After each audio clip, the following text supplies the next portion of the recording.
o meu corpo é templo do Espírito Santo e não deve ser profanado com a sensualidade do mundo. Isso aqui está muito esquecido, deixado de lado pela cristandade do século XXI, né? As pessoas não dão assim muito valor à santificação do corpo, da alma e do espírito. Geralmente se justifica a negligência da santificação do corpo, dando o destaque, a prioridade para a santificação da alma e do espírito. Mas geralmente, quando não se consegue, que esse é o mínimo, né? Esse é o mais grosso da santificação, é a santificação do corpo. Quando a pessoa não consegue separar o seu corpo da sensualidade do mundo, o resto já praticamente está declarado, definido, que não tem santificação. Porque a santificação do corpo é mais fácil, bem mais fácil. Ela depende de umas escolhas, né, de umas determinações que não envolve tanto sacrifício assim. Agora, é claro, quando chega na santificação da alma e do espírito, aí vai mais fundo. Aí entra intenções, imaginações, propósitos, coisas íntimas, pessoais, que você tem que abrir ela para Deus. Deixar Deus lançar luz sobre a tua alma, para que não haja na sua alma, no seu coração, no seu mundo interior, nenhuma sombra. Nada, nenhuma sombra. Quando Hudson Taylor estava na China, e ele estava lutando, né, para ser um cristão de verdade. Embora ele já era um missionário, mas ele entendeu naquele momento da vida dele que ele ainda precisava muito ainda ganhar a Cristo. Estava um pouco distante e ele começa a debater. E Deus vai levar ele à experiência da total entrega, a total rendição, da videira, das varas e a videira. Essa era a experiência dele. Foi lá na Índia, na China, ano 1910, por aí. Mas quando ele estava nessa luta, a sua esposa, como é que ela chamava, hein? Maria Taylor, né? Devia ter o sobrenome dele. Mas ela tinha um nome que eu guardava antigamente, esqueci agora. Ela era muito crente.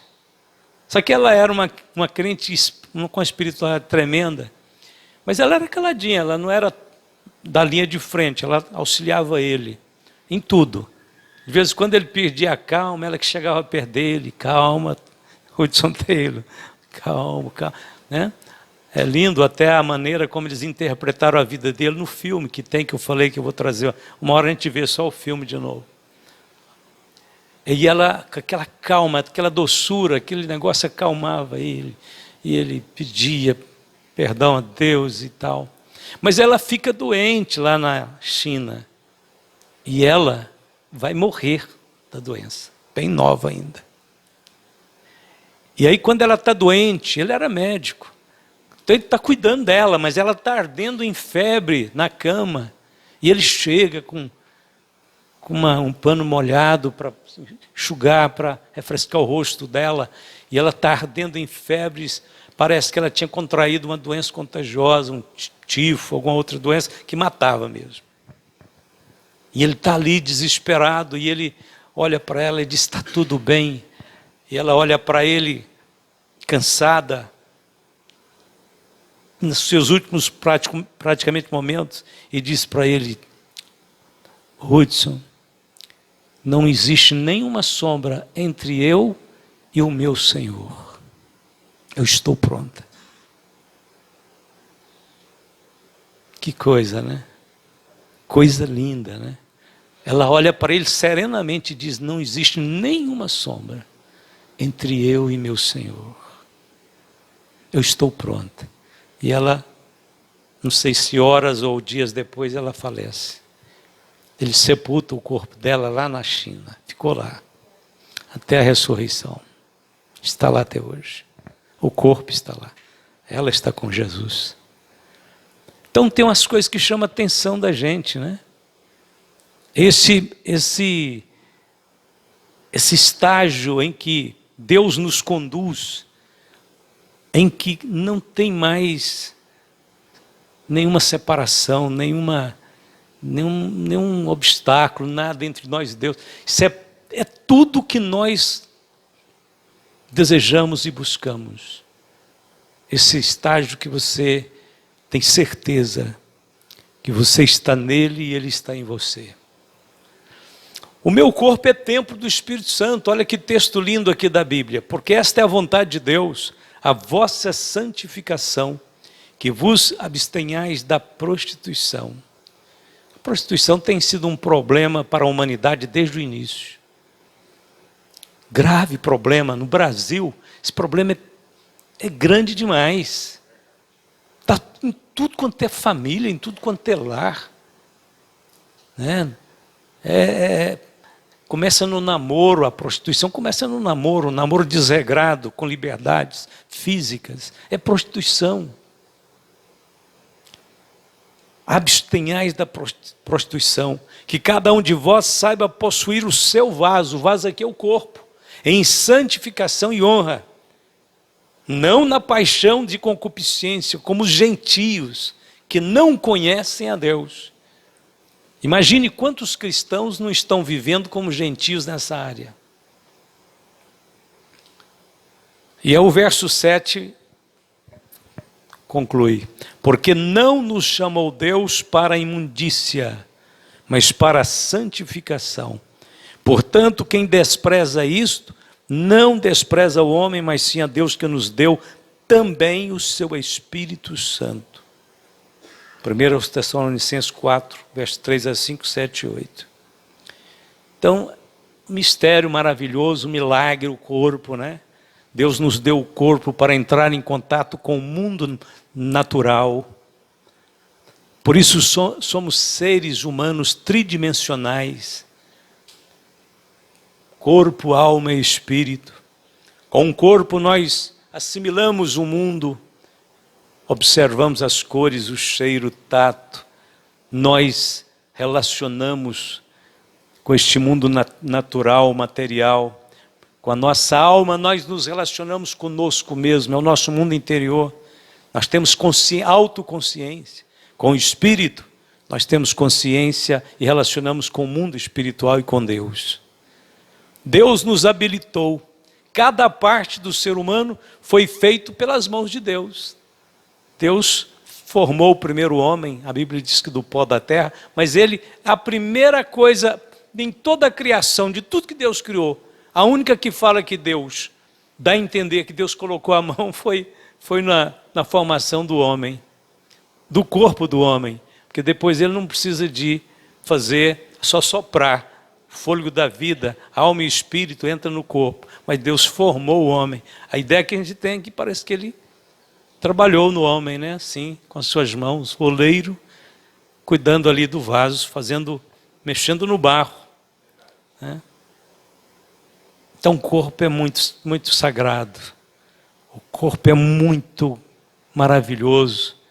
A gente às vezes passa uma vida inteira para depois descobrir o quanto que o corpo merece ser bem tratado. Principalmente quando passa da meia-idade. É que muitos reflexos dos descuidos que nós tivemos com o corpo, reflete e aparece depois, né? Aí a gente lembra que tem que cuidar bem do corpo, preservar o corpo para Deus, tudo para Deus. Hoje a gente fica usando esses óculos, não é que o óculos está ruim, você não enxerga, você chega para frente, chega para trás, está tudo do mesmo jeito. Você já entrou no seu banheiro assim, você foi ligar a luz, quando você apertou o dedo já estava ligado? Estava escuro, mas estava ligado. Aí você fala, não, Jesus, não é possível, eu estou querendo ligar a luz que já está ligada. Está pouca luz. Você começa a dar valor nos olhos. Você começa a dar valor nas mãos. Você começa a dar valor no sua voz. Imagine o quanto que a voz é importante para todos nós. Mas pense bem na voz, quanto ela é importante para mim. Se eu perdesse a minha voz hoje, acabou. Eu ia ser um enfeite na igreja. Senta aqui, pastor, fica aqui. O senhor é um símbolo. Símbolo de quê, irmão? Depende, né? Porque eu só sei comunicar o dom que Deus me deu através da voz. Então é o corpo, tudo isso é corpo, né? Então a gente tem que santificar este vaso. O corpo é templo do Espírito Santo. A Bíblia diz que Ele nos salvou para que fôssemos moradas de Deus em Espírito. Não sabeis vós que sois o templo do Espírito Santo, que habita em vós, provenientes de Deus? Então temos que zelar deste corpo. O corpo é sagrado. O corpo é muito maravilhoso, muito perfeito. Deus deu regras para o homem cuidar do seu corpo. Deu regras. Outro dia eu estava dando uma olhada em Levítico. Eu não me lembro agora o capítulo para te falar, mas você acha facinho. Levítico é bom de ler. Mas Deus falando sobre a questão da nudez. Deus se preocupa tanto com o corpo que deu regras com respeito à nudez. Sabia? É um costume às vezes hoje entre as pessoas mais modernas, os casais, as famílias. Filho tomar banho com o pai, filha tomar banho com a mãe. Você sabia que é pecado isso? A Bíblia diz que o filho não deve ver a nudez do pai. E depois a Bíblia fala das vezes que viu e deu problema. O caso de Noé e o Caim e o Cã. Cão, né? Ou Cã em algumas traduções. Por quê? Porque não é conveniente, não é digno, não é certo. Você não, adulto, dar banho na sua criancinha não tem problema. Mas se levar ela com você para dentro do banheiro está errado. Vai trocar a roupa, fecha a porta. Mas tem muitos que não sabem disso. Mas está escrito na Bíblia. O filho não verá a nudez do pai nem da mãe. Não verá a nudez da irmã. Não verá a nudez da tia. Não verá a nudez da avó.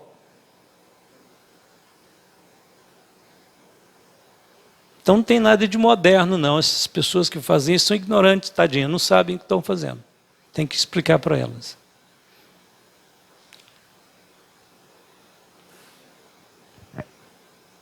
Aliás, quando chega às vezes na velhice, né, muitos pais são cuidados pelos filhos. Aí nesse caso, eu sinceramente não tive a curiosidade de analisar dentro da Bíblia. Mas deve ter uma concessão de Deus para nessa avançada velhice, Deus permitir que os filhos cuidem por completo dos seus pais. Eu acredito que sim. Eu estou falando meu parecer, eu acredito que pode ter. Mas eu sei que no decorrer natural da vida, não é permitido que os pais exponham a sua nudez diante dos filhos. Isso tudo aqui só nesse ponto, hein? Santificação do corpo. Mas não vamos parar muito tempo aqui não, que hoje eu vou terminar mais cedo.